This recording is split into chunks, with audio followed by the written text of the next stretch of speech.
All we talk is money. All we talk is money. All right. Episode 5. All right, episode 5. We are live. Vanessa, turn me up a little bit. I could barely hear myself. I'm getting excited over here. I could barely hear myself. Episode 5, All We Talk is Money. Welcome to the SOSCAST. How we all feeling out there? We are feeling 100%. Turn me up here. I want to talk to the people. Now I can hear myself. I feel good. All right. All right. All we talk is money. You know the drill. Welcome to the SOSCAST, episode 5. All we talk is money. All we talk is money. I'm your host, Adam Sosnick. I'm here to help you build your wealth and, of course, save that money. You know the drill, David. The people at home know the drill. I know the drill. You know the drill. We all know the drill. So look, before we get into all the stories, let me just clear the air here. Let me just clear the air. Look, I see money stories hit my phone, notifications on my computer all day, every day. I'm getting notifications up the wazoo. And I say, look, what are the ones that I think will help the people the most? What do I think will help the valuetainment audience the most? So what do? I take them, I research them, I look into them, we talk about it, and we write it up and we bring them to you to help you get better with your money. So here's what I will say. This show is all about you. You know, I was doing episodes on valuetainment economics for the last year. I was doing episodes on the board. I was doing clips in front of the front of the TV. I was talking, but the thing I've obviously done interviews on the streets, money interviews in the streets, but the one thing that I was missing was interacting with you. And that's why we started the SOSCAST. So basically, here's what I'm saying. This show is all about you and your money. That's what I love about personal finance, is because it's your money. This isn't some macroeconomics and what if and the Keynesian theory and, you know, supply, demand. Like, no, it's your money, personal finance. So here's what I'm basically getting at. If there's something that you want us to cover, if there's something you want us to focus on to answer your questions, here's what you do. You let me know in the comment section. On YouTube, David, did you know there's a comment section on YouTube? I heard about this. You've heard about this. People say things in the comments. Some people say nice things. Some people say positive things. Some people say things that might hurt your feelings. I got people asking about my nose ring. But you know what? Facts don't care about your feelings. That's true. So all we talk is money, and we're big boys here. So here's my favor. Here's my request to you people out there on the valuetainment world. Let me know in the comments what you want to talk about. Who do we got out here today? Let's see. The first person I saw, and by the way, Chase Gordon. Shout out to you for being here. We got Louis Alpha in the house. Silly white boy, maybe my favorite name out there, because I know a bunch of silly white boy. I know a bunch of silly people in general, but silly white boy. You got Juan Garcia in the house. Juan Pablo in the house. Mark Tayatora. I hope I didn't butcher your name. Victor in the house. Dustin in the house. Young John. Michael Coleman. Thank you, everybody, for being here. We respect the fact that you're here. You ready to talk money, David? Dude, I'm always ready to talk. Okay, we're ready to talk money. We got Marcelo Hernandez in the house. He's FaceTiming me in the middle of a show. What are you doing, buddy? Here's the deal. I told you I see the stories. Here are the stories that we're going to talk about on today. By the way, we got a special guest over here. We got Vanessa in the house. Woo! She's usually here for the PBD podcast. How you where doing, you've probably Adam? seen me. How you doing, Vanessa, Podcast with a V? I'm doing great. She's Vanessa with a V. There's also someone we know about Vanessa with a B. I'm cooler. But you're way cooler. I mean, let's not even get Thank started you. on that. But Vanessa, and congratulations to you on officially becoming an American citizen. Yes, Can we sir. just get like Thank a you so round of much. applause over here? Ah, America. Stop it. Stop We love it. America. She came from Venezuela. Yes, sir. It's not even close, is it? No. Yeah, I get it. All right. I'm over it. I love okay. America. Of course, of course. Caleb Box in the house. Respect. Young man, just turned 21. That's Kai's best friend. Congratulations to everything you got going on, buddy. But anyway, let's get into the show. Here's what we're talking about on today's show. Number one, is 6 figures still a big deal? We'll find out. The college majors with the best ROI, stock trading while drunk, shwasted. We talked about silly white boy. This is shwasted white boy. Gen Z is leading that edge. We got how couples can best manage their finances. Some advice on that. How to invest in crypto without investing in crypto. Sort of an oxymoron there, but we're going to get into that. Wait for that story to hit. And last but not least, this might be a little controversial. This might stir the pot a little bit, but we're okay with it. We're going to talk about what Dave Ramsey, the legendary personal finance guru Dave Ramsey, gets wrong about investing. You ready to talk money? Adam Sosnick calls out Dave Yeah. Ramsey. Yeah. You ready? I'm ready. Let's talk money. All right, let's get right into this thing. Shout out to you guys listening. If there's some friends out there that you think, everyone has that broke friend or the friend that maybe makes money, but they spend it all and they're struggling, Yeah, that send one's them a me. link. Send them a link to this show so they can get better with money. We're here to help you build your wealth and save that money. What are you saying, David? Yeah, I'm that. broke You're that guy. guy. So I'm luckily on the show. 100 episodes in. We covered this the first time. 100 episodes in, you're going to be a billionaire. Dude. I see it. I see it in the car. There's no way you cannot be in this atmosphere. So I won't be a Yes. billionaire. What's that? I'm not gonna be a billionaire. Well, I'm the audio engineer of your show. Okay. Adam. All right. Well, you know what? No promises to you, but we'll do our best. But David, if you're not a billionaire 100 episodes in, you're doing something wrong. Dude, Because if you're I'm going to not, get exactly. you're That's what getting I'm gems thinking. here, buddy. That's We're going to exactly track your what net I'm worth. But anyway, net worth over Netflix. We talked about that last time. So we're live. We're in effect. And let's get started with the first story that I saw this story, and I see stuff like this, and it makes me cringe. It actually makes me cringe because I've been that broke dude before who had no money, and I've been sleeping on friends' couches. And I've been that guy that's made a lot of money, 6 figures, plus. But I've always saved that money so I can invest. So when I see a story like this, I'm thinking, what are you doing, people? What are you doing? So this is the most common mistake I see in money management. This is going to be a huge lesson on living above your means. All right, let's get into it. So this is an article from The Motley Fool. We respect them a lot. They partner up with USA Today. They've got a great personal finance section. I read all their stuff. I read Business Insider. I read CNBC. I read it all. Motley Fool's got some good stuff. So here's the article. 40% of Americans making $100,000 a year are living paycheck to paycheck. Did you get me on that one, David? One more time? Yes, I'm going to say that one more time. That's kind of freaking me out right now. I'm not talking about household. I'm talking about individuals.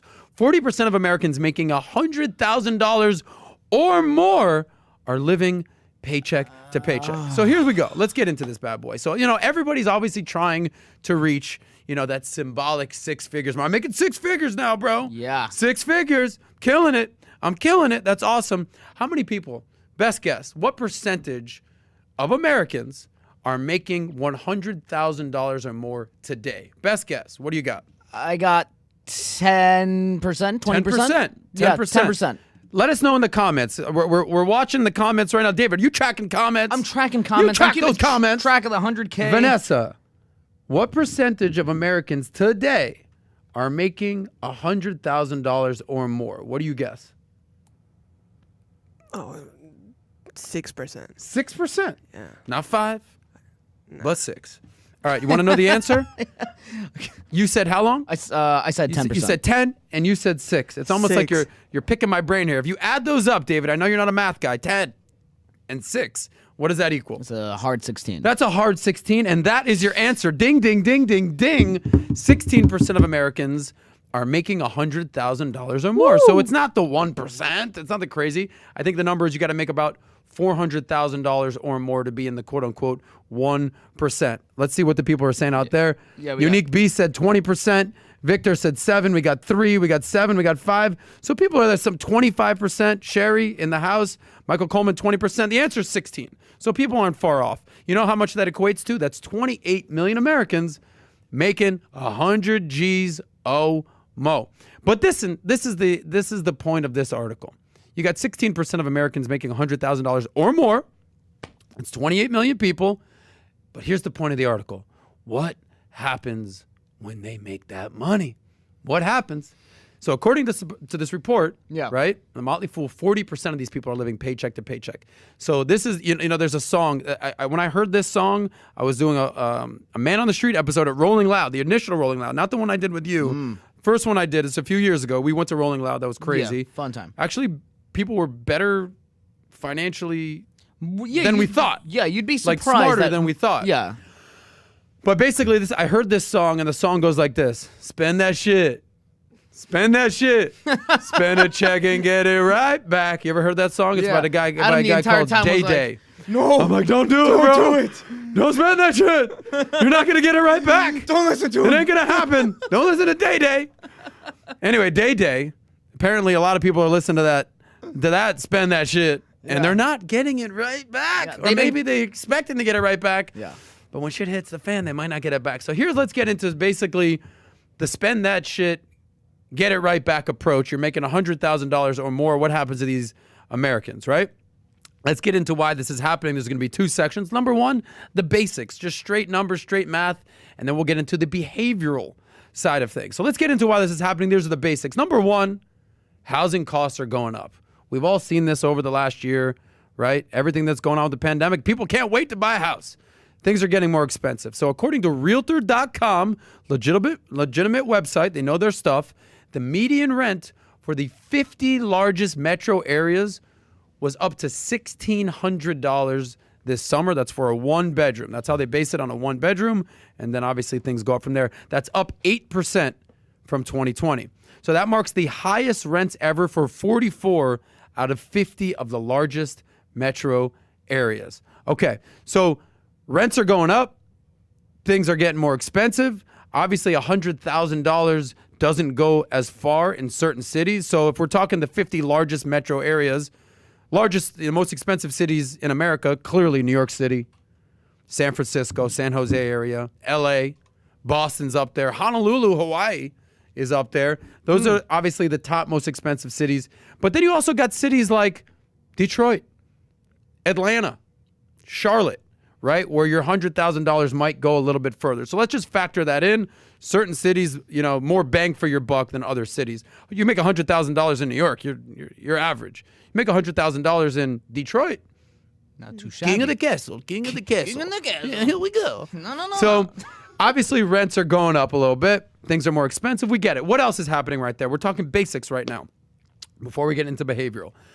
We're talking basics. So healthcare costs have gone. You know how much healthcare is, out of pocket, how much it's gone up in the last couple decades? No clue. 6x, sixfold.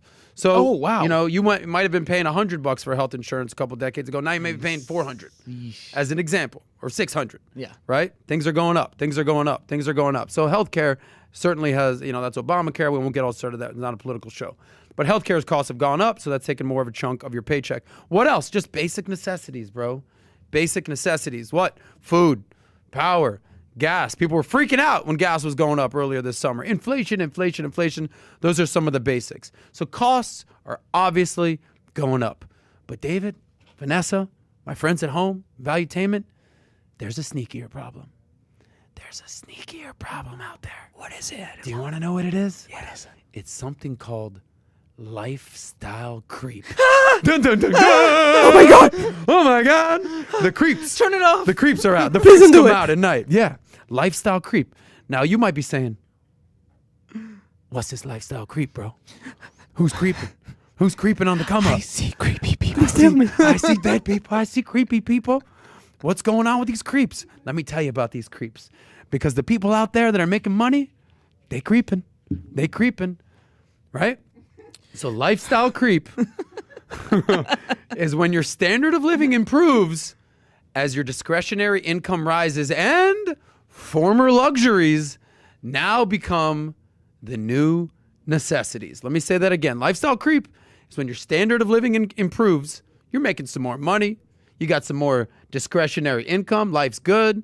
And now the former things that were luxuries, now they're necessities. We talk about having a budget, a 50-30-20 rule. 50% go to your needs, 30% to your wants, 20% to your savings and paying off debt. There's a formula to this. It's not like, how do I do this? I don't know. There's a formula. There's a formula. We talked about that last time. The person who just couldn't save any money. Yeah. I told him 50-30-20 rule. But here's what happens with this lifestyle creep. They develop what is known as that deserve mentality. Well, I'm working hard. I'm making money.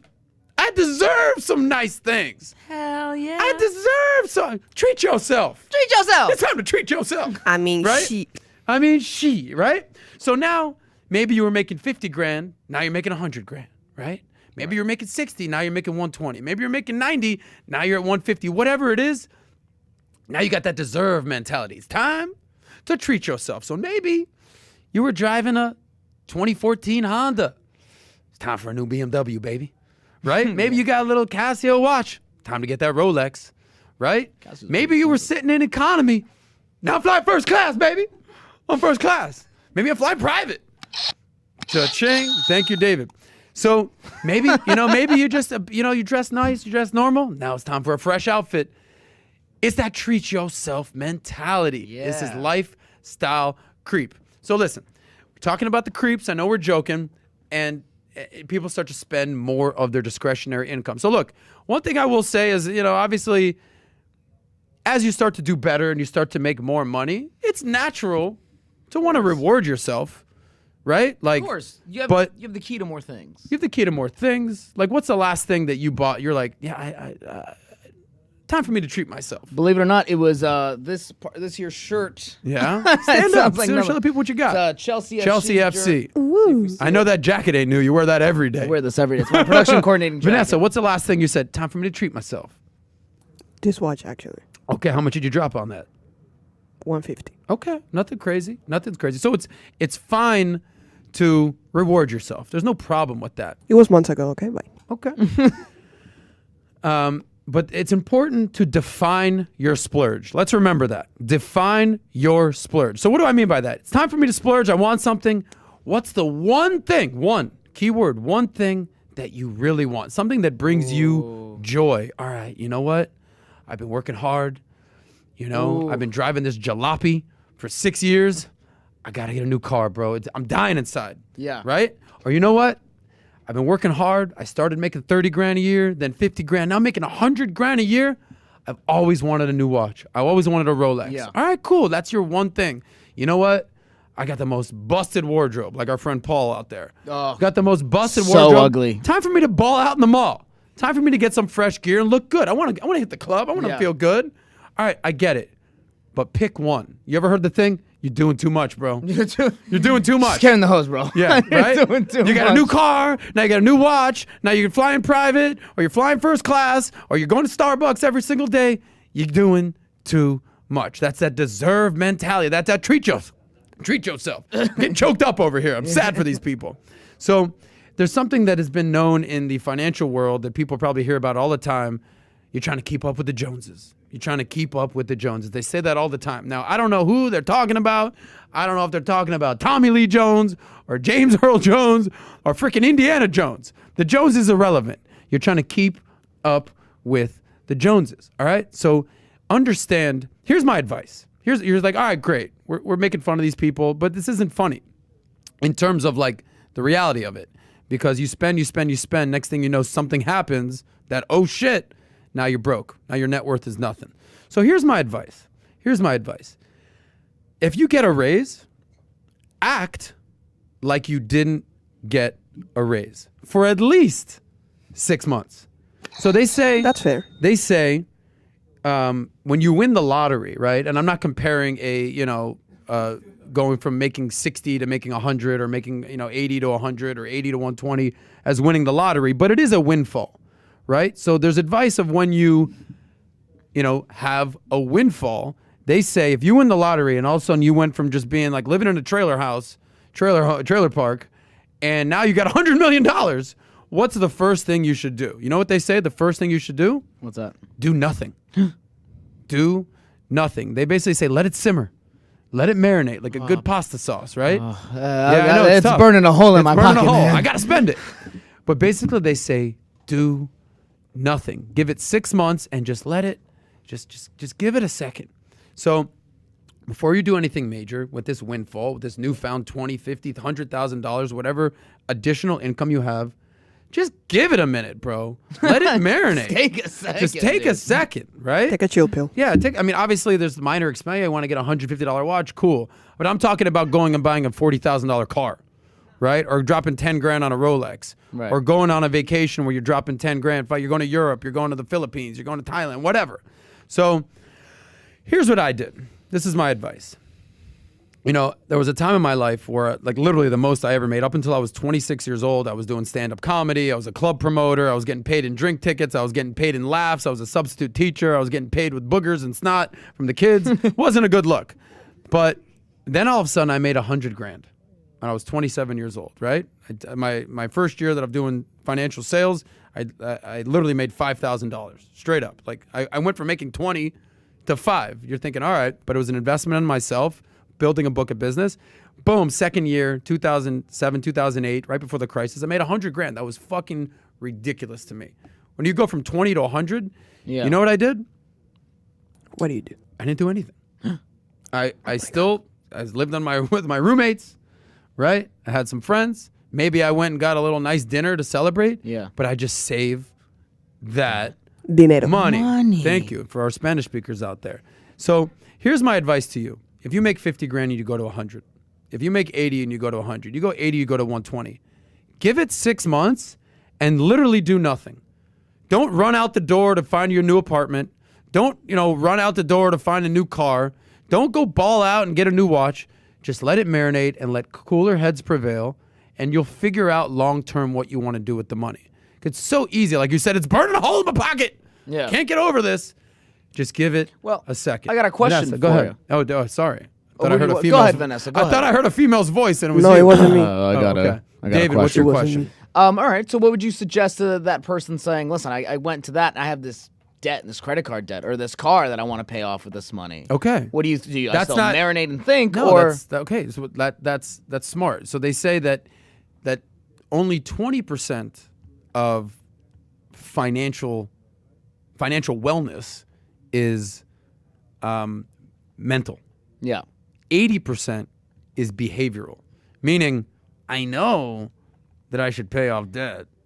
I know that I should, stack cash. But I'm trying to ball out. trying to ball out. Trying to dude. ball out, right? So what you're bringing up is a very good point, right? Right. If you got $40,000 in loans and you just made an extra $40,000, I'm not saying to pay it all off at once, but some of it, most of it, 20, all 30, of it, whatever.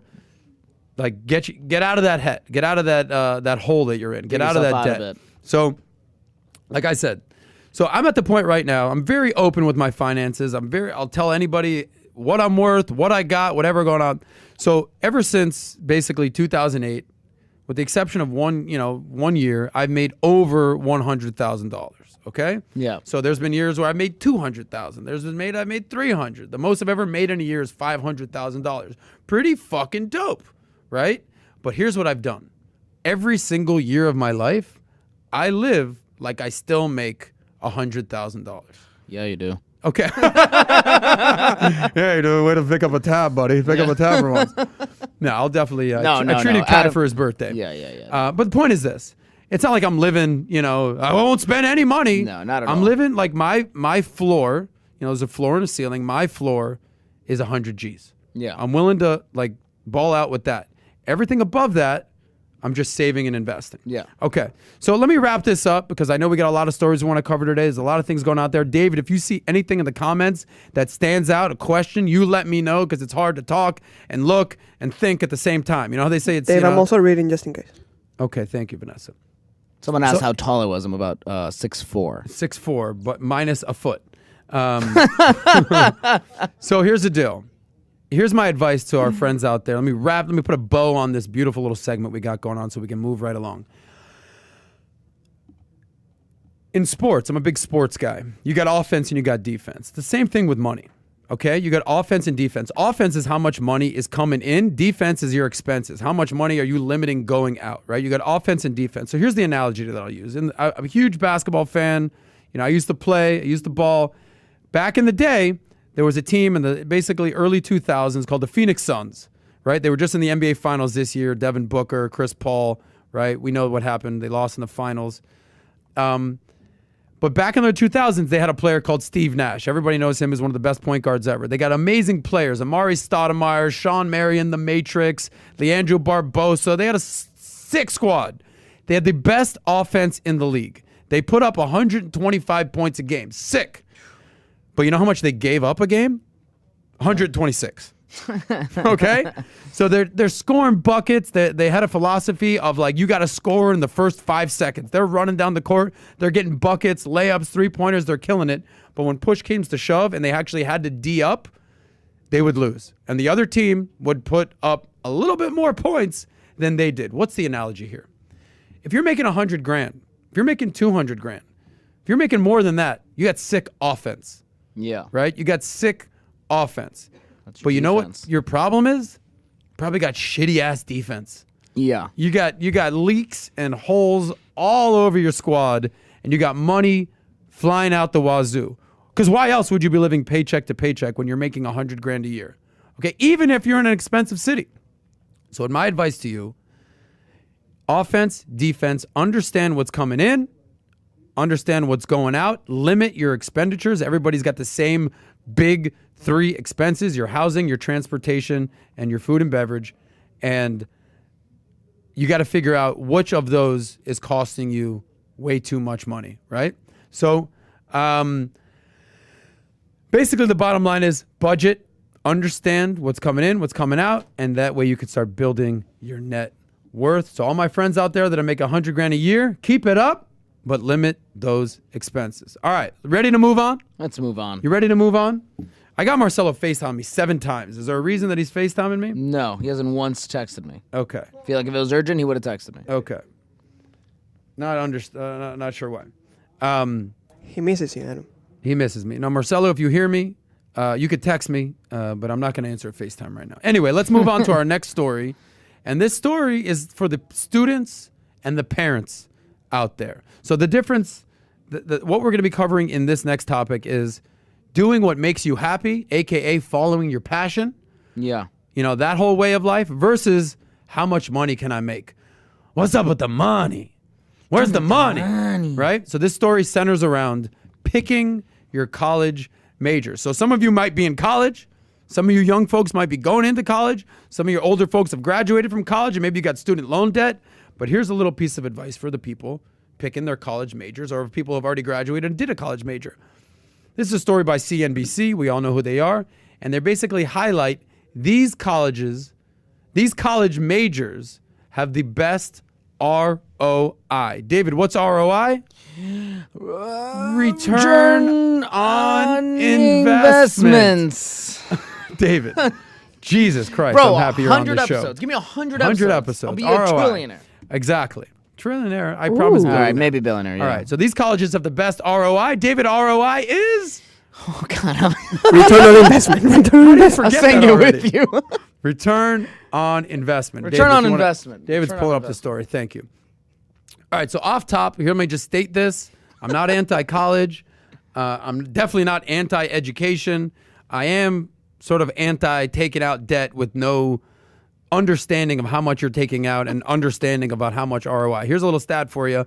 College graduates, on average, will earn, career earnings, earn double of what a high school graduate will earn, okay?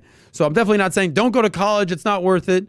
I'm saying you're going to definitely earn more than high school grads. Yeah. On average, you're going to earn double. So I think if lifetime earnings, someone can fact check this, high school graduates over their lifetime will earn about $1 million. Okay.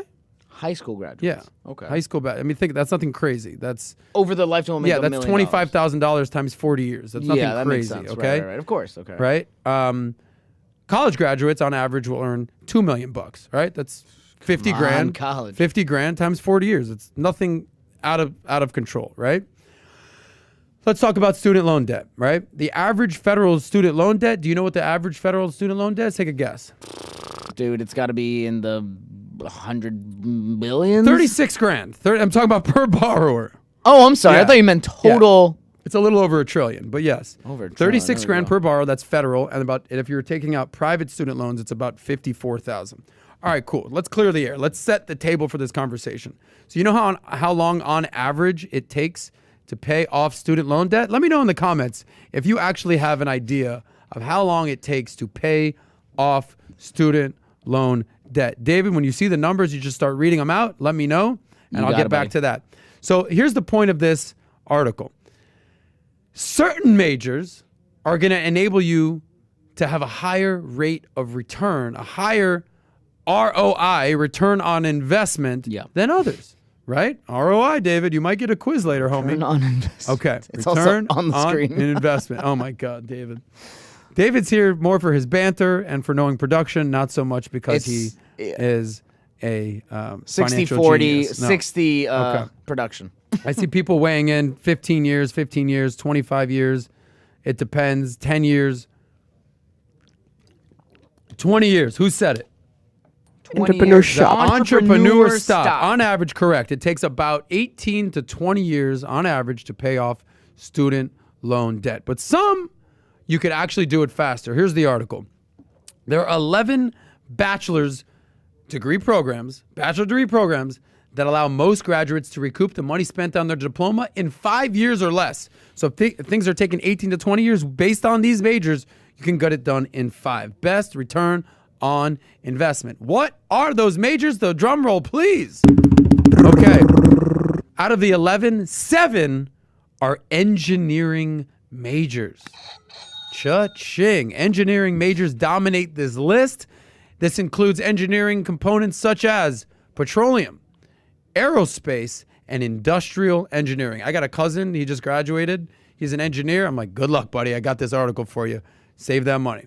So the remaining majors, other than engineering, are also in science, math, and healthcare. This includes nursing, dental support services, construction management, and quality control safety technician. So these are the top majors that you can expect the highest ROI, right? Return on investment after going to college. So if you're, people say, I just want to do what makes me happy, right? I just want to follow my passion. Respect. I get it. Nothing to you. But the whole point of going to college is to obviously learn, no doubt, make connections, of course, but so you can have a career and make more money. That's sort of the point. So on the flip side of things, you might be saying, I want to know what the worst majors are when it comes to ROI. God, please don't say audio engineering. David. Oh my God, Why? David's about to kill himself. David's about to be very sad. Oh my God. No. Well, So here are the worst He won't. majors. I will. Here are the worst majors for ROI. Education, okay. right? We all know that teachers don't make all that much money, but they do get summers and spring break off. We get that. Media, that's TV and radio. Damn. Communications, photography, and culinary arts. Basically, they're saying, look, bro, you don't That's need like to go all to of us in college. this office. Yeah, you got some explaining to do. So, look, there's other fields that are actually worse. There's other fields such as drama, dance, and the arts that showed no ROI most of the time. Not a good look. So look, my sister was a musical theater drama major. The only money that she she's doing? made is the money because she married a rich guy. He's a dentist. Oh, right. Right? So Should talk about that. Yeah, right. The only drama she's bringing is family drama. Anyway, so if you're into drama and the dance and the arts, I get it. But maybe you don't have to go to college to learn how to act. Maybe you don't got to go to college to learn about music or how to dance. People are dancing on TikTok without college degrees all day long. So here's the deal. If you actually want to figure out the return on investment of your college major, there's a little formula that you could use. There's a little formula. Here's the formula. If you're taking notes, I don't know if you want to type this in. Here's the formula. The total career earnings, divided by the total spent on the degree times 100. Okay, so the total career earnings, so let's say you make $3 million in your career. You divide that by the total you spent on your degree, right? So let's say that's 50 grand. You add that up and you times it by 100. There's your ROI. And you obviously got to do the ROI over time. It's not just in 1 year, over time, in your working career. So there's a little tip that I think will help you. So look, bottom line is this. People are going to say, well, money isn't everything. Yeah. That's true. I get it. It's not everything. People do have jobs and fulfilling careers based on whatever they want to do. I get that. That's great. I get it. But it is kind of important to know if you're ever going to actually get your money's worth out of your major, if you're going to see a positive ROI. Because obviously going to college and going to school is an investment in your future, but it's important to know what it is. And last thing is just good luck out there. Now you got some tips that'll help you. Are you ready to get into the next topic, which are our wild money moves of the week? I've been waiting all episode. Every week we're going to do a wild money move. Let's get into it. Now, here's a story that I saw, and I'm like, this shit is wild. This shit is wild. Here's the article from Market Watch. Wait till you hear this. 6 in 10 Gen Z investors admit to trading while drunk, getting wasted, and doing trades Buying in the Doge. stock market. Buying Doge, I'm sure. So according to a survey from consumer finance website Magnify Money, 32% of U.S. investors admit to making trades while drunk. Gen Z, my young people out there in their early 20s, they're leading the way with 59% confessing to drunk trading. You know, they talk about don't get a DUI. You might not want to get a TUI, trading under the influence. This is the investing version of a Dewey. So why are people drunk trading? I wanted a laugh track, dude. We gotta get. We gotta get. the Can we laugh get that? track. That's on you. David Yeah, we'll died get a that. little bit. Okay. David's wasted right now, by the way. I don't know. So why are people drunk trading? Here's a couple theories out there. Number one, we all got mobile phones. We all got mobile phones, and that's definitely making trading easier. Cool. Yeah. We get that. All right. 100%. So boom, pulling up. All right, boom, bing, bing, bing, bing, bing, bing. We got the mobile phone, so that's easy to do that. It's obviously made trade. But why are young people more prone to this? I think it's 9% of baby boomers, so not a lot. 32% of all U.S. investors, but nearly 60% of Gen Z are like, yo, bro, I'm about to get wasted and make some stock trades. It's so easy. I'll see you Saturday night, homie. Yeah. No. All right. Well, according to the Addiction Center, I mean, they went full on to my the Addiction God. Center on this one. All right, why are they drink? Let's find out the experts.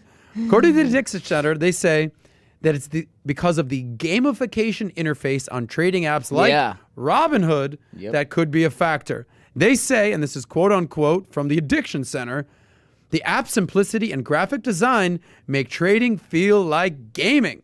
The platform has drawn in young investors by presenting complex financial instruments like it's a fun game. Let me repeat that. They say the app's simplicity and graphic design make trading feel like you're playing a game. The platform has drawn in young investors, Gen Z, 18 to 25, by presenting complex financial instruments, stock market, options, crypto, what have you, like it's a good old fun game. Yeah. So that is a problem. So here, you know, technically you're not supposed to give specific financial advice. I get it. General financial advice. Here's some financial advice out there for the young folks out there, for the Gen Z. But anyways, here's but some anyway, financial advice. You know how they say, like, alcohol makes you emotional. We all have that one buddy gets wasted. He's like, I love you, man. I'm so happy we're hanging, bro. I miss you, bro. It's like, buddy, I saw you last week. Relax. Bro, you had one Corona Light. You had a natty ice, homie. Relax, okay?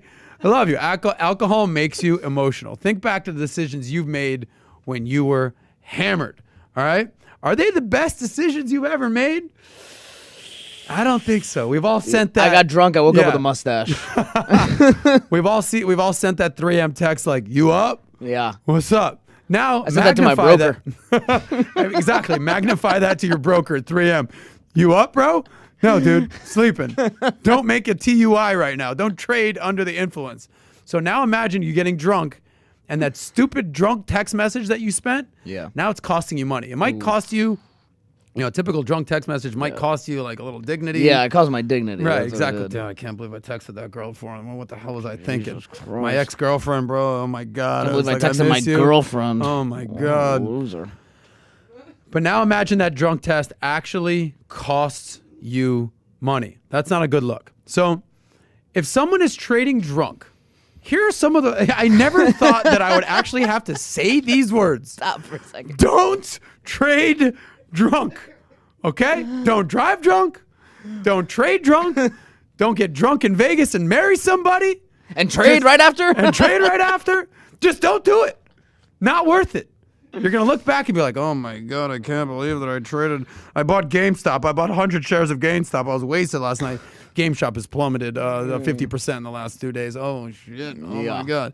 So with all kidding aside, it's actually absurd that 60, not 16, Yeah. 60% of Gen Z are getting wasted, right? And what are you doing tonight? Getting drunk and making trades, homie. It's like the nerdiest fucking thing. What do you do? You hitting the club? Nah, dog. Me? 12-pack of Corona Light and Robinhood, homie. You, me, the boys, Robinhood? The boys? Full send. Full send. Let's do it. Unbelievable. So I never thought I'd have to say these words, but don't trade drunk. All right. So when it comes to investing, in all seriousness, This is not something you should be doing actively anyway. Active trading, making trades, buy, sell, timing the market. I'm going to get in, I'm going to get out. It's all about time in the market. Let it marinate, not trying to time the market. You should be investing for the long term. So if you want, investing should be boring. I say this all the time. Investing should be boring. Long-term investing, buy and hold. You want excitement? Hit the club, bro. Don't hit Robinhood. Yeah. Right? Delete Robinhood when you go out. Exactly. You want excitement? I just came back from Vegas. Hit the casino. Cool. Yeah. You got a $500 budget. If I lose it, all good. If I win it, double it. Amazing. If you want to get excited about something, don't get excited about investing. Get excited about your career. Get excited about what you want to do in life. Get excited about your prospects. Get excited about networking. Get excited about things that are tangible. Get excited about seeing your friends. Don't get excited about a Robinhood app at 4 a.m, shwasted. Okay? I never thought I'd have to say that. So with that being said, no more 2 a.m. jump texts. No more DUIs. And no more TUIs. Trading under the influence. Make sense? Yeah, no promises on the TUI. You gotta make them. Or DUI. Okay. Some No brewskis. DUIs and no TUIs. Brewskis and All right. stunks. With That's that what being Dustin said, says. I'd love to. I know you're managing these texts. Let me know in the comments if you've TUI'd. If you guys have TUI'd out Be there, honest. have you traded under the influence? Just be honest. We're here for you. This is a safe space, Yeah. right? Might make fun of you a little bit. Yeah, but no, there's one comment, it's Adam. a banter. This guy, silly white boy, Yeah. says, me and my buddies do it. It's just for fun, and you laugh when you actually make money. Okay. thinks. Yeah. Silly white boy, though. But then we laugh And when now you you wonder why they call him silly white boy. He's silly. He's silly doing a TUI. Anyway, respect to you guys out there. Silly white boy says he's guilty. Anyway, moving on to our next story. This is our next wild money move. If you ever do junk trading, right? All right. And you find yourself in bankruptcy, right? Don't just sit back and take it. Get out there and fight, just like our friend in this next story. Here's a story from Goldcast. It says, homeless man hands out resumes on the street and gets hundreds of job offers. Okay. This is so what here's I'm the story. talking You're about. talking about this, baby. Here we go. So big shout out to David Casares. He moved out to California to pursue his dream as a tech entrepreneur. Soon to only find out that his dream was crushed. His dream was to create an app called Mesa, which helps mom and pop food businesses grow. Very admirable. But the app had a tough time getting started. He started missing his car payments. He had student debt that was piling up. He couldn't pay that. And sooner rather than later, he ended up living on the streets. So at his lowest point, being homeless, he wore a dress shirt and tie. He got out there and he started engaging with oncoming drivers. But here's the deal, and here's the moral of the story. He was not looking for a handout. Instead, he was handing out resumes. No, David, he was not looking for a hand job. Talk about hand job. Looking for a job. I'll take any job I can get. David, you're Hand job? fired. All right, I'm in. All right, that's attainment. David, you're fired. Thank you. I'm sorry, it's just so easy. It's so easy. Wasn't looking for a handout. Looking for an HJ. Respect. It's actually hilarious. You gotta take your hat off to David on that one. I said he was handing out resumes. I'll be here all week. All right. So he held up a sign. I don't know if we got this thing. Yeah. There he is right there. Our friend David Casares with a suit and tie. There he goes. He held up a sign that read, hungry for success? Take a resume. You never know what'll happen. Yeah. Take a resume. So one lady, impressed, she took notice and asked him for his permission to post it on social media, right? He said yes, and by the end of the night, it hit almost a 10,000 shares, leading to interviews and job offers from all over. So here's the bottom line. Casares says, look, I came out to California to be a tech entrepreneur, to build an app called Mesa. You know, I want to help people. Failed miserably. It's all good. But rather than, looking for a handout Yeah. or an HJ, Hand out. he says his mindset is what made all the difference. He says, I have always kept a can-do attitude. That's how I've always lived my life. So shout out to David. Here's the lesson here, right? Here's the lesson here. Life's going to knock you down. They say you get knocked down 11 times, you get back up 12, right? It's not how many times you get knocked down. It's how many times you get back up. So shout out to you. Obviously, if I were homeless, I'd be scared. I'd have fear. Yeah. I wouldn't know my next moves. You know, PBD, shout out to him. Know your next 5 moves. When you're homeless, you're just looking for your next 1 move, right? Well, they say that fear can either mean face everything and run, or you can face everything and rise. So shout out to David Casares for doing the option 2 when it comes to fear, facing everything and rise. Respect to you. Hopefully you're no longer homeless. Hopefully you're not giving out HJs. Hopefully your resume worked out well for you and you got a job. Respect to you, but I do like that story. So moving on to our next story. We're going quickly here. Back to the buying stocks while you're drunk. Dustin said Yeah. He calls it bong rips and buying dips. Hit the bong and buying the dips. Hell yeah, Dustin. Bong rips and buying dips. Sounds like college. Anywho, now if you're not homeless, this story might be for you. If you're having more of a traditional life, you know, you got a job, maybe you got a wife, you got a girlfriend, you got a couple. This story is for the couples out there. So, you know, if you're a lady that's watching this, maybe you know, pull up your man next to you and say, listen, honey, listen to this. If you're that dude taking bong rips and buying dips, pull your lady up next to you and maybe you want to hear this story. Here's the next story. It's from Barclays. It's called How to Manage Financial Differences as a Couple.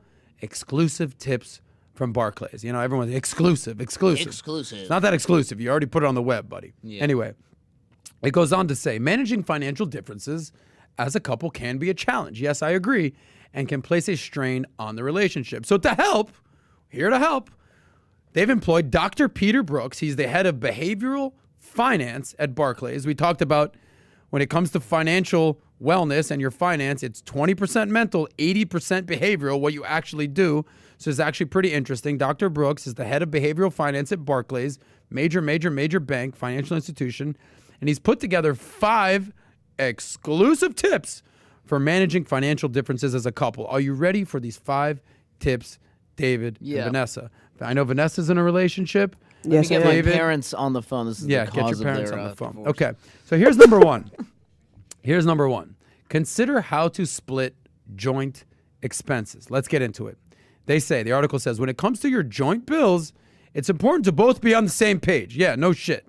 But you got to feel comfortable with how you're paying for these bills. Think about how you will split the expenses in a way that you both feel is fair. Split, comfortable, fair, keywords there. It's not always necessary, but having a joint account for your bills can give you both a sense of confidence, control, and fairness. So that's number 1. Consider how to split joint expenses. You guys live together, you're dating. How do you want to do this? Let's talk it out. Yeah. Number 2, set spending boundaries on essentials. Essentials are things you just can't live without. So this is for couples that live together specifically. All right. So for example, that may involve having the central air or central AC or the AC heating, central heating or AC on less or lower. You know, girls are always cold. Oh, I'm so cold. Oh my God, it's so cold out there. Maybe you don't make it so cold in the house. Maybe make it warmer. You figure that out. You know, split the difference. Or you figure out, bathroom time. What the hell's my girl doing in the bathroom for an hour and a half? This is crazy, right? The shower's running. I had all of these issues. All these issues, right? You know, babe, can we get out of the shower? We got to be there at 8 o'clock and it's 7:15 and you just got in the shower and we take an hour shower and our water bill's like ridiculous this month. Okay. Or maybe it's just choosing a house that you guys can both afford. So that's setting. You shower together. Maybe you shower together. Bang, bang, bang, bang, bang. Shout out to Bang Energy to sponsor the show. Thank you. So you set spending boundaries on essentials. All right. I see one guy, Andres Hernandez, just yells, sex. One day, Andres, you're going to have it, and it's going to be great. I promise you. Number 3, create a fun fund. Speaking of sex, create a fun fund. So the advice is this involves you both contributing an agreed amount of money to fund each week or month, allowing you to enjoy fun together without feeling as though one is reliant upon the other, i.e. date night. How we doing date night? Every week, every couple should have a date night. Yeah. Saturday night, me and you, baby girl, is date night. We're getting wasted. We're pulling up trading apps. We're going to make DUIs all day long. It's date night. Or maybe you, me, and Robin Hood, baby. You, me, and Robin Hood. Okay. Create a fun fund. Cool. I get that. Fun. Say that 3 times. Fun. Fun. It's fun. It's a fun thing. It's a fun. You know the first 3 letters in fund? Fun. Okay. Get out. Number 4. David's killing it with the cha-ching. Number 4, set a gift budget. By agreeing to a budget, you can ensure that neither party feels guilty for spending too much or too little when it comes to gifts. And if they want to surprise you with a little something extra, Yeah. you know that this doesn't come without the pressure of expecting something similar in return. All right, cool. So you set a gift budget. Look, babe, for Valentine's Day, $200. That's the deal. Don't go too crazy. If you want to do more, all right. Anniversary, $500. Birthday, look. So set a gift budget. Number 5, again, this is from Barclays. Have monthly check-in days. All right, what does this mean? Communicating regularly about your finances is part of the game. Communicating. This is your opportunity to talk about anything that is on your mind. Sunday, it's check-in day. Yeah. How'd we do this week? Where are we at? Kind of spent too much money at the bar. We actually did good. We stayed in. We Netflix and chilled. It's all good. Are we collectively saving for something? Look, I know that we're not going out for the whole month because month from now, we're going to the Bahamas, baby. We're doing it, all right? Yeah. So we're communicating. We're having monthly check-ins. We're talking. So, that if you Google, top issues in relationships, top of the list is communication and money. Everyone's fighting, arguing 100%. about, you don't talk enough, you talk too much, you don't hear me, you don't listen, You got money for this, but the but you money, don't we have got the money money. for that. Communicate. So what's the bottom line? Communicate about money, right? So here's my little, at the end of each segment, I like to kind of give you my tips. Paul my Garcia tips. has one last tip. Don't have a kid. Hey, don't have a Yikes. kid. Eventually, maybe you do, though. All right. So money is one of the top issues in relationships. We get it. Communicate. So I'm old school. And I tend to date girls that don't make as much as me. No disrespect to them. So I'll always pay more than them. Like if it's Valentine's Day, I'm going to treat them well. I'm going to get that. Maybe they get me something nice. I'm not expecting an even exchange. I'm not having these types of, or a gift budget, what it is. But maybe when I was younger, So you don't necessarily agree with that one? I'm just saying, it all depends on your financial situation. If you and your girl are both making $50,000 a year, cool. Exactly, yeah. And you're both are living together and you guys are splitting the rent, all right, let's talk it out. What seems fair? So for me, what I don't like is basically doing nothing, for the girl to do nothing. All right, so look, maybe I pay the rent, but you take care of the groceries. Sure. Maybe I pay the rent, you pay utilities, whatever it is. But you doing nothing while I work, pay all the bills, get all the groceries, pay the utility bills, and you're just chilling. That doesn't necessarily add up. Believe me, I've had those types of relationships. They don't work out in the end. So obviously you got to pay your fair share. But basically you talk it out, you work it out, you come to an agreement. That's the most important thing. Some people say, I don't want to talk to my girl about this. I don't want to talk to my girl, period. You got to pay your fair share. Nobody likes a leech. So whether we're in a relationship, whether it's a friend. I actually got a story. I actually have a philosophy here. Do you want to hear how I've traveled the world, gone to the best places in the world, eaten the best foods, partied harder than maybe anybody for under $1,000? Whoa. Do you want to hear this? Travel advisors hate him. Yes. You want to hear this? Here's something. So I talked about nobody likes a leech, paying your fair share. Let me give you a little piece of advice here. So when I was broke, I had a buddy that was doing pretty well. He was actually a stockbroker. His name was Steve. I said, Steve, bro, I'm struggling right now. I'm 24 years old. You're my buddy. I got no place to live right now. I guess, move in with my mom. I'm not trying to do all that. Let me crash at your house. And in return, I'll clean the house and I'll pay the utilities. Okay? So I was living in a dope house. This is my buddy. I cleaned the house. 24 years old. I'm basically like a mail maid, right? And I'm paying the utility bills. He's like, all right, that's cool. I got a big house. I live all alone. Cool. He was doing really well.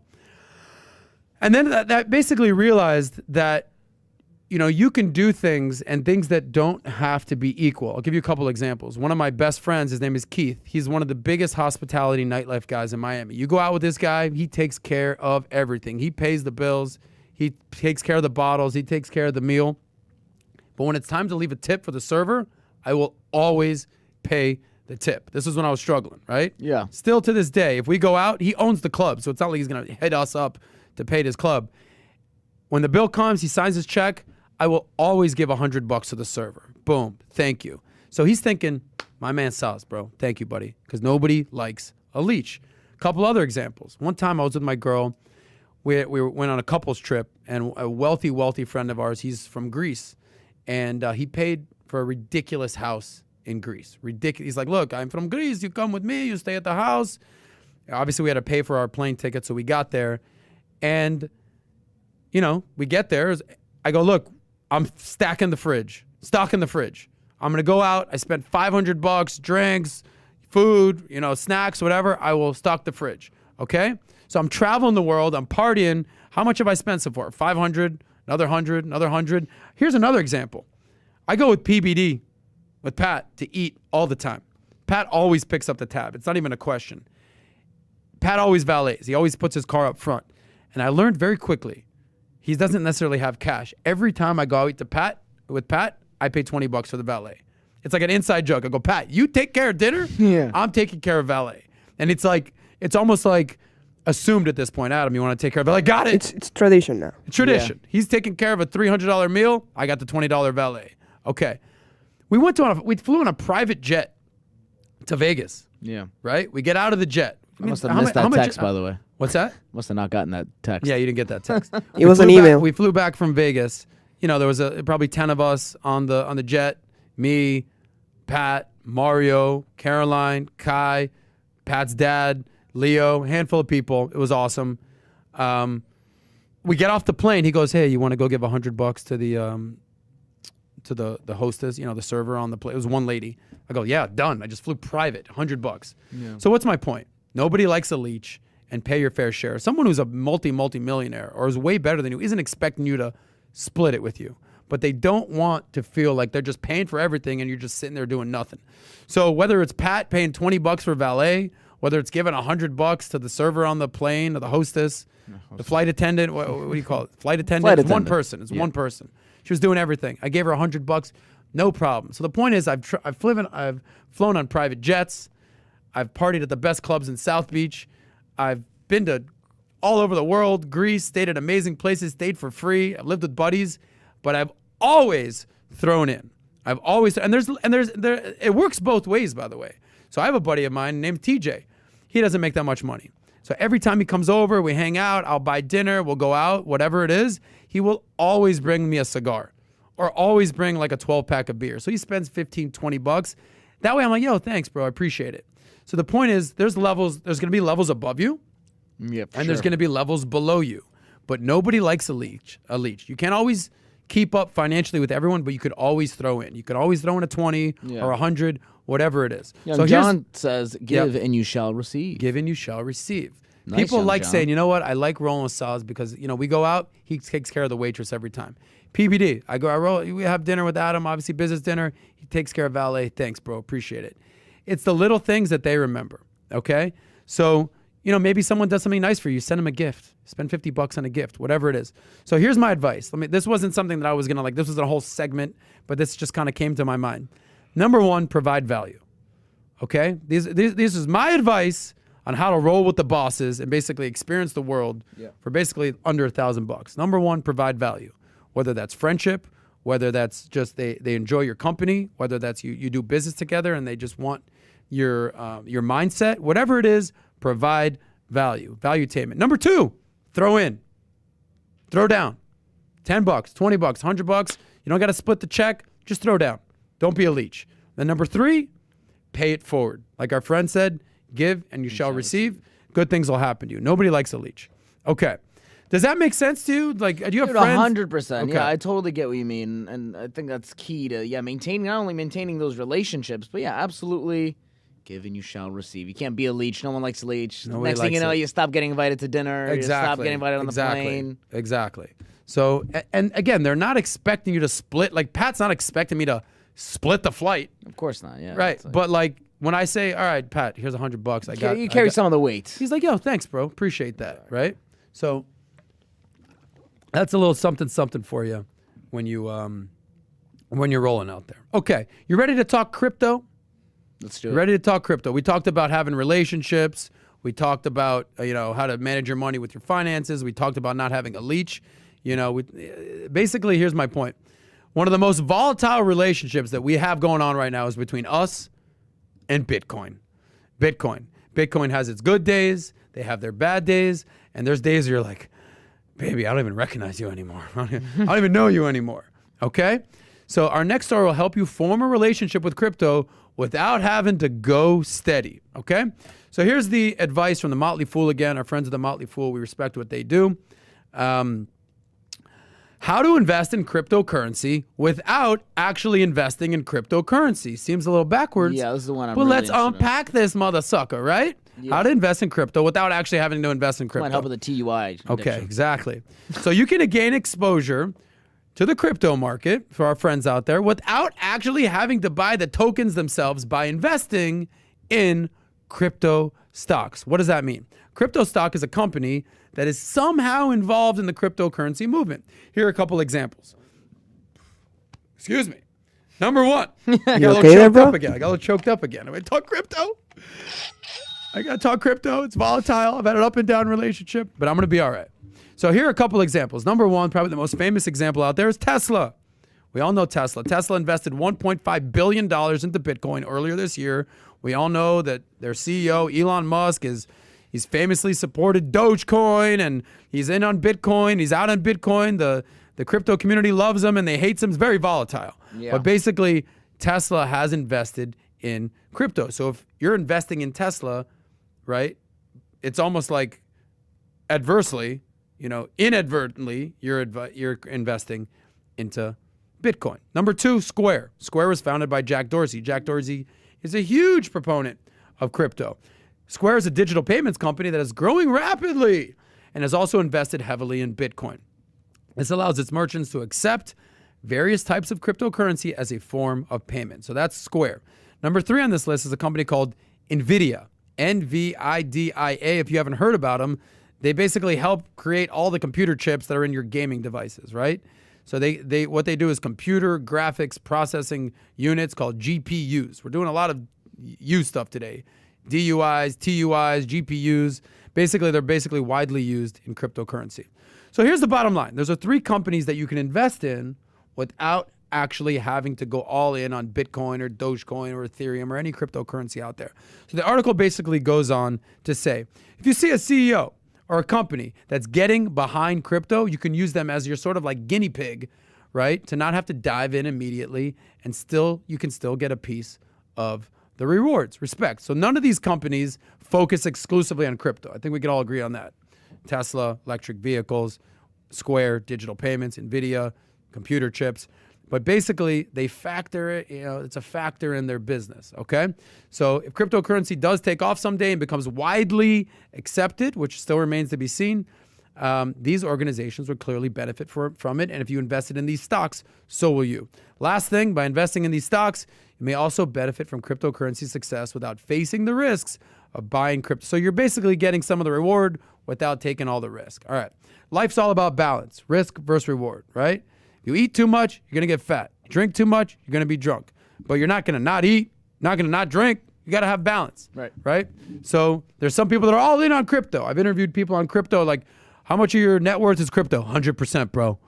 I don't even do cash anymore. Just straight crypto. Okay, good luck with that. Yeah, and then, hey, you do anything with crypto? No, I don't trust it. I wouldn't touch it with a 10-foot pole.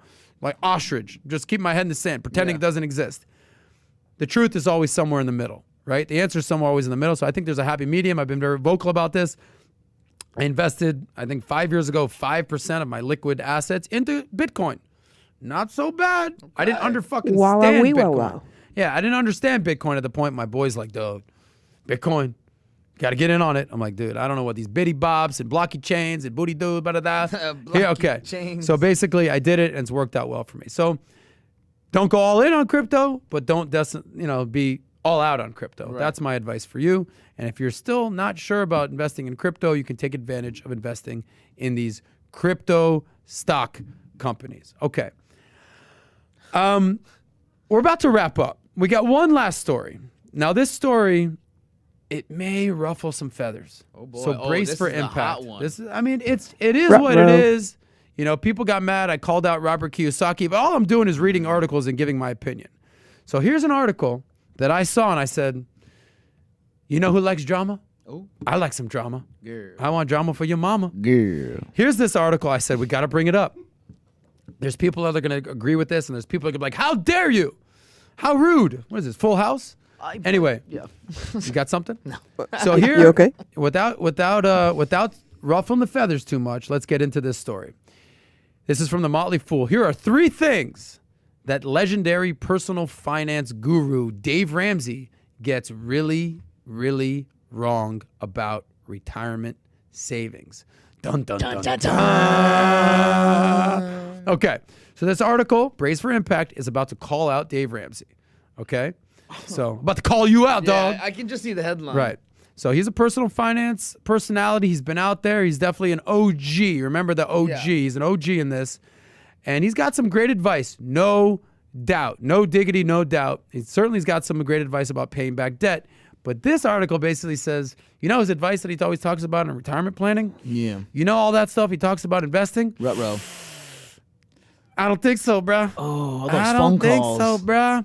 So they say that he leaves a lot to be desired, and here are the 3 worst pieces of retirement advice that he gives. Welcome to Watch Mojo. Dun, dun, dun, dun. So number 1, this isn't like crazy controversial, but here they say, you know, he's a big proponent of mutual funds. Yeah. And this article goes on to say he's wrong about mutual funds, and you should probably maybe want to look into index funds, ETFs, or just individual stocks. Okay. Dave Ramsey recommends mutual funds over ETFs. ETF stands for Exchange Traded Funds, David, because mutual funds are designed to be invested over the long term. It's possible to outperform the market by selecting the right funds. It's a basket of funds, diversified approach. You know, I've invested in mutual funds. I've invested in index funds, dabbled with ETFs, got some individual stocks. You know, sort of personal preference. What I always say, as long as you're putting money in the market and you're giving it a go for the long term and you're not trading while you're drunk, things are going to work out all right. But this article goes on to say, but ETFs can also be invested for the long term too. That Dave Ramsey doesn't agree. So while you have the option of trading them like a stock, that's sort of the benefit of ETFs. If you want to take anything about this, you could sell them like a stock. Hey, I got an ETF. Boom, we're trading. So basically, Dave Ramsey's not a fan of that. He's more a fan of a mutual fund. So you can trade them like stocks, but you don't have to do that. You could also still do buy and hold. What can you also do, David? Buy and hold. What's the famous crypto thing for buy and hold? HODL. HL. Yeah, I don't know where I know these terms. I just don't know where you're going with. Yeah, there you go. Sometimes you're going to guess. Sometimes you're going to guess right. You're something wrong. Basically, they say you don't have to invest in an ETF that just tracks the S&P 500. You can choose a growth ETF, a dividend ETF, or even ETFs that follow specific industries or sectors like marijuana, as an example, or healthcare industries. Bottom line is they're saying, number 1, it's arguable that mutual funds are way better than ETFs. All right, so maybe you're a mutual fund investor, maybe you're an index fund investor, maybe you're a target date investor in your 401k. It's all good. This isn't anything crazy. No beef with Dave Ramsey on that. I was sorry to interrupt because it'd be like a Dave Ramsey being an old school dude, and it's just like, I like what I know. Could be. He's maybe 65. He's not 95. I don't know. Anyone a year older. That's my impression of Paul too. Right. Oh. Paul's 40. Oh, yeah, I know exactly. Wow. All right, maybe that. Let's circle back to the oldness, okay? Number 2, this is what they say Dave Ramsey gets wrong about investing. Dun, dun, dun, dun. That you can earn a 12% average annual rate of return, okay? They're basically saying Ramsey's 12% reality is based on simple average returns of the S&P 500, which he reports as 11.6% from 1928 to 2020. This is what I would call inside baseball. We won't get too caught up into it. But something to think about, simple average returns aren't exactly the most accurate way to measure how your investments perform. So maybe they're saying that 12% return isn't the truth because on average, the S&P 500 stock market returns about 10%. And after inflation, it might be closer to 8%. All good. They're basically saying, check your math, Dave Ramsey. Check yourself before you wreck yourself. That's on Dave Ramsey. But here's the more controversial one. The first 2 are in investing. And this is where Dave Ramsey catches a lot of slack for all my Dave Ramsey friends out there. They say, where he says that you should pay off all your non-mortgage, housing debt before investing for retirement. Basically, Dave Ramsey argues, essentially, that you should do the following before you start investing. Pay off all your debt, except for your mortgage, all of it, Yeah. credit cards, car, student loan debt is So sort like of where, high interest stuff, maybe. certainly high interest, but he's also saying low interest. Everything. Everything. Except Pay it all mortgage. off, except your mortgage. Okay. The controversial one is your college college That's loan. like, that's Because could be sometimes more it- than your mortgage. Like, well, the amount depends might on- be. No, your college loans aren't necessarily more than your mortgage. Maybe, probably. I mean, depends on where you're going. Hopefully for. not.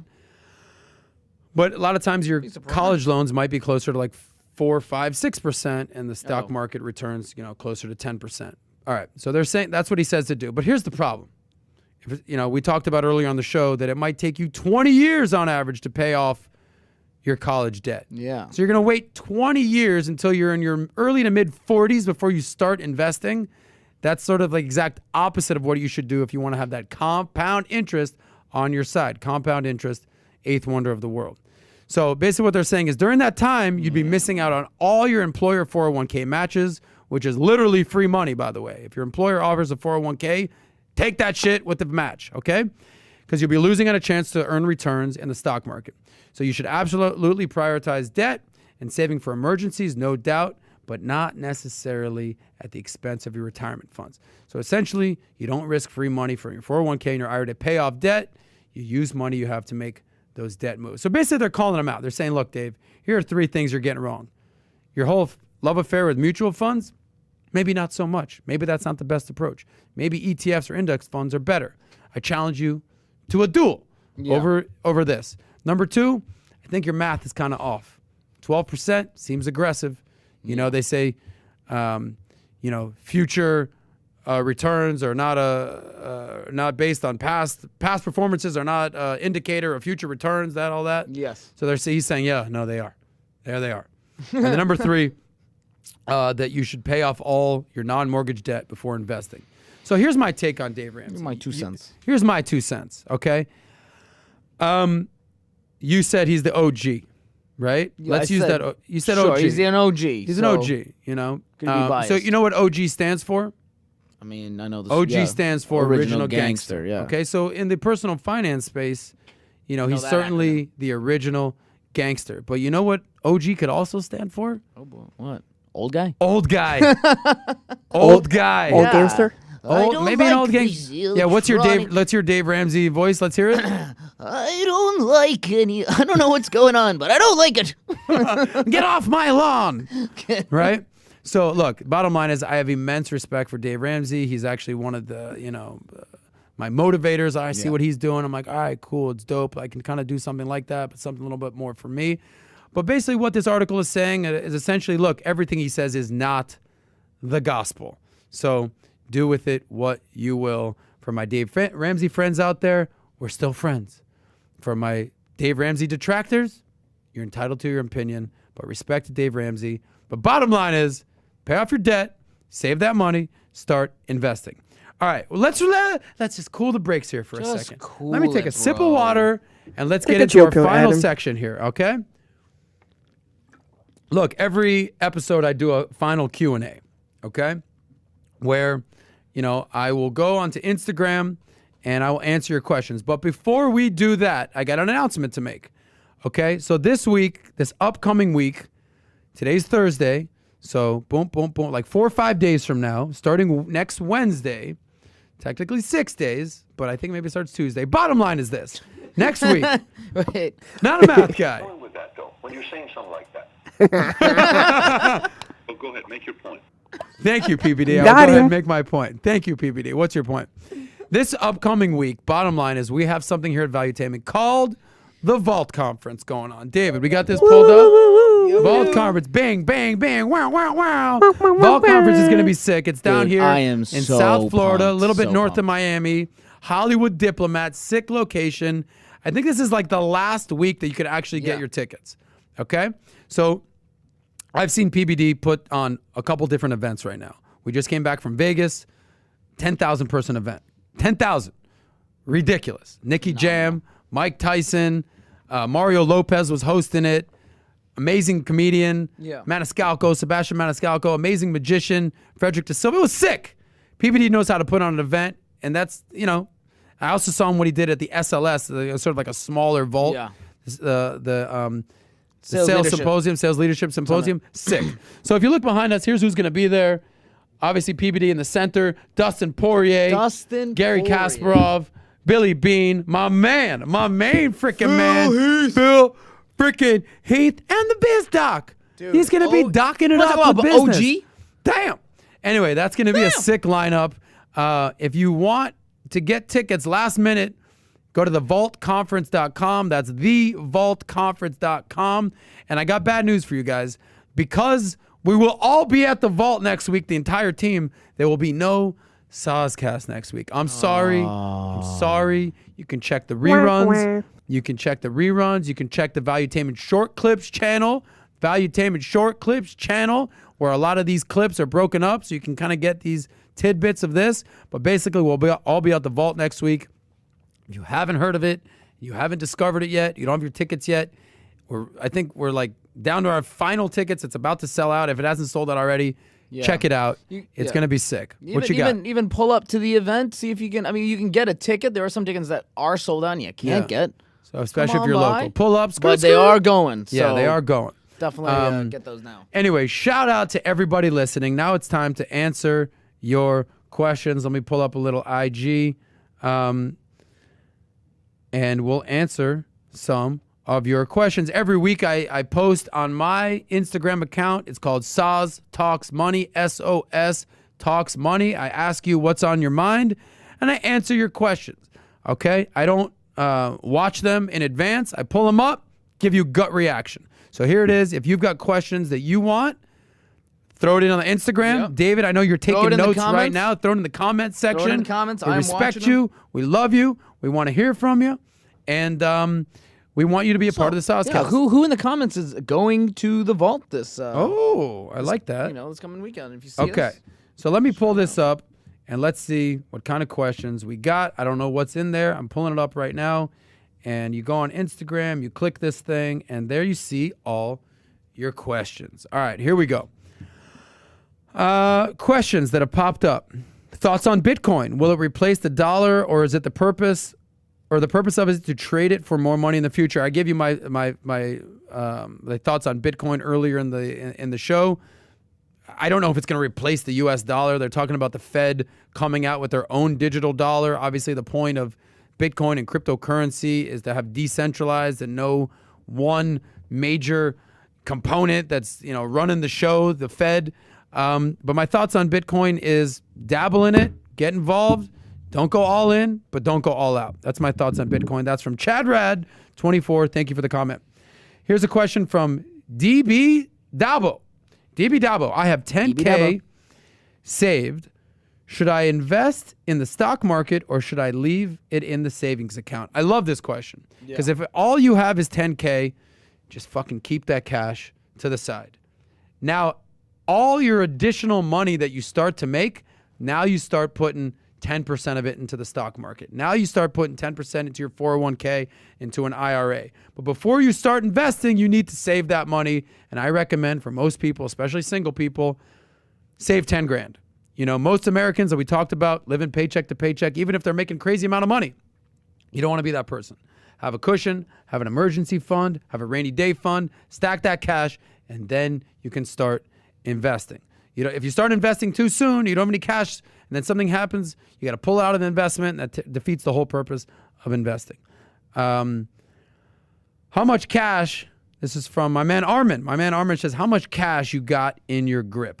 I would say about 10% of my entire net worth is in cash. So let's say I'm worth about $1 million buckaroos. That's about 100 grand in cash that I'm just sitting on, waiting for the next move. But the 90% of my money is in investments. That's where you want to get to, by the way, because if you don't save, you'll never be able to invest. But eventually, you'll start with all cash, limited investments. But as your investments start to grow, you won't need as much cash. So that's what I got.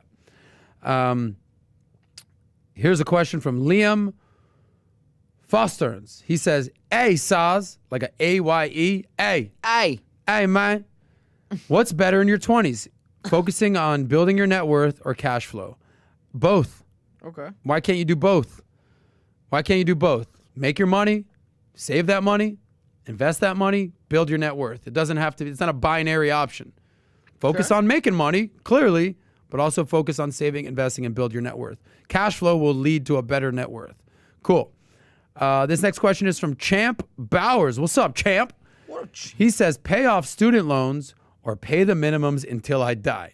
I'm going to go with option A on that one. Definitely don't pay the minimums until you die. On average, let's not get too aggressive here. The average person takes 18 to 20 years paying off loans. If you go into a better major, we talked about paying it off in as little as 5 years. Pick a good major. You won't have to wait until the day you die. But there's nothing sadder than someone who's retiring and still has student loans at age 65, 70. Sad. Yeah. So I know that federal loans are on pause right now, but, private loans are not. Clean up your student loans and be able to live your best life, right? Thoughts on NFTs? NFTs are a term that I doubt any of us heard about literally a year ago. Did you ever heard of NFT before that? Not until I met you. Can you tell me what an NFT is? Non-fungible token. Wow. Wow. You're a fucking guy. Flex on him, Phil Heath. This guy didn't know what ROI was and barely added 10 Rolling plus 6. out Yeah. in But he knows what an NFT is. That just showed. But basically, thoughts on NFTs. Full disclosure, I invested in an NFT company. Remember my buddy who NFT company. Yes, an NFT company. It's called Eternity. They're freaking killing it. Wow. And things are good. Would I buy an NFT? Yeah. One day, the first episode of SOSCAST will be an NFT. Wow. You think so? Yeah, I know so. Thanks, bro. Thanks, bro. That's how I'll become a billionaire. That's how I become a billionaire. Woo! All right. Well, NFT, look into them. Here's what I will say. Pat talks a lot about buying non-duplicatable assets, a.k.a. non-fungible, right? Exactly. Whatever that whole vibe is. He loves buying trading cards, baseball cards, basketball cards, football cards, old celebrities. Basically, they can't be duplicated. It's one of one. It's one of 10. It is what it is. That's sort of the concept with NFT. It's a trading card, but you got it on your phone. Okay, cool. Mara Pixel says, what is the best way to start investing? The easiest, best way is to start with a 401k or an IRA or Roth IRA. It's easy. You get a 401k at your job, your employer, you sign up, you get a match. Easy peasy, lemon squeezy, David. Yeah, baby. Okay? If you don't have a job, the IRA is the 401k of the self-employed. I'm a huge fan of a Roth IRA. I talk about it all the time. The beautiful thing about a Roth IRA is you can never get taxed again. It's after-tax dollars, okay? That's that. All right, last couple questions, and we'll wrap up the show. I'm looking at your comments right now. If you've got a final question, throw it in there. But as always, we love our Valuetainment audience. We get nothing but positive vibes out there. Respect to you guys watching this. If you're not subscribed to Valuetainment Economics, go ahead and hit that smash subscribe button now. Gently tap the like button. They say it helps the algorithm. It helps the algorithm. I can't even spell algorithm, but I'd like my algorithm to be all right. algorithm. What's that algorithm? All right. Got a little over 100 people watching. Last couple questions. Here's a question from Progress Hunter. He says, Robert Kiyosaki has a point of view of not investing in assets you have no control over, like stocks. Thoughts? I've given you my thoughts on Robert Kiyosaki. That guy, when we talk about OG, he's probably a bigger OG than Dave Ramsey. What I will say about Robert Kiyosaki, Rich Dad, Poor Dad, is he's a rich dad. Yeah, he is. He's a freaking rich dad. Yeah, he is. Okay? A lot of people out there are not rich dads. They're not rich stepdads. Maybe you're broke, broke parent of one. You can't, not everything that's good for the goose. That's good. It's good. Sounds good. Not everything that's good for the goose is good for the gander. Not every advice that Robert Kiyosaki, who's worth $100 million, is going to be applicable to David. I interviewed Kiyosaki right here. I said, Robert Kiyosaki, will you tell people to save that money? Save that money? Hell no. I'm a huge believer in taking out debt and buying real estate and going all in on properties. I go, yeah, but not everybody wants to buy real estate. He goes, yeah, well, good luck out there. I'm a big fan of REITs, real estate investment trust. I don't necessarily want to buy real estate. That's on me. But anyway, Kiyosaki, if you're doing well and you built wealth and you love real estate, certainly take Kiyosaki's advice. Yeah. If you're like, look, bro, I'm just trying to make some extra cash, save that money, start investing, 401k route, that's the route I want to go, more power to you. Kiyosaki's level 5. You might be on level 1. You got to crawl before you walk before you run before you start freaking running marathons. He's running marathons. Some people are start crawling. You're not going to I just learned how to walk. Time to fucking get in a marathon. Not so fast. Right. Okay? Last question. This is from Aesthetic Momo. The more money I make, the less money I have. How is this possible? Bro, let me circle back to the first story we talked about today. 40% of Americans are making 100 grand or more are living paycheck to paycheck. Get a hold of your income and get a hold of your expenses. You know, you got a nice boat, but it's leaking. You got holes in your boat. Patch up the hole. Yeah. Stop the leaking. Stop the expenses, and save that money. That's it. Thank you guys for your questions. For the next show, you could ask more questions on my Instagram, Sauce Talks Money. We got the vault next week. We're about to wrap this show up. Thank you, Vanessa, for being here. Did you have fun? Yes, I did. Thank you so much. I enjoyed guys. you having here. David, as always. Guys, get a look at this face. Get a look at this beautiful face right here. That mustache is real. It doesn't peel off. I've tried. Okay? But David's going to be here every time. And I told you 100 episodes in, this guy is going to be a billionaire. And all of you guys watching, we appreciate you. Thank you for being a part of the SOSCAST. We'll see you not next week because we got the vault. We'll see you in 2 weeks. So if you're watching this, enjoy the weekend. Enjoy your week. And as always, remember, save that money. Money. All we talk is money.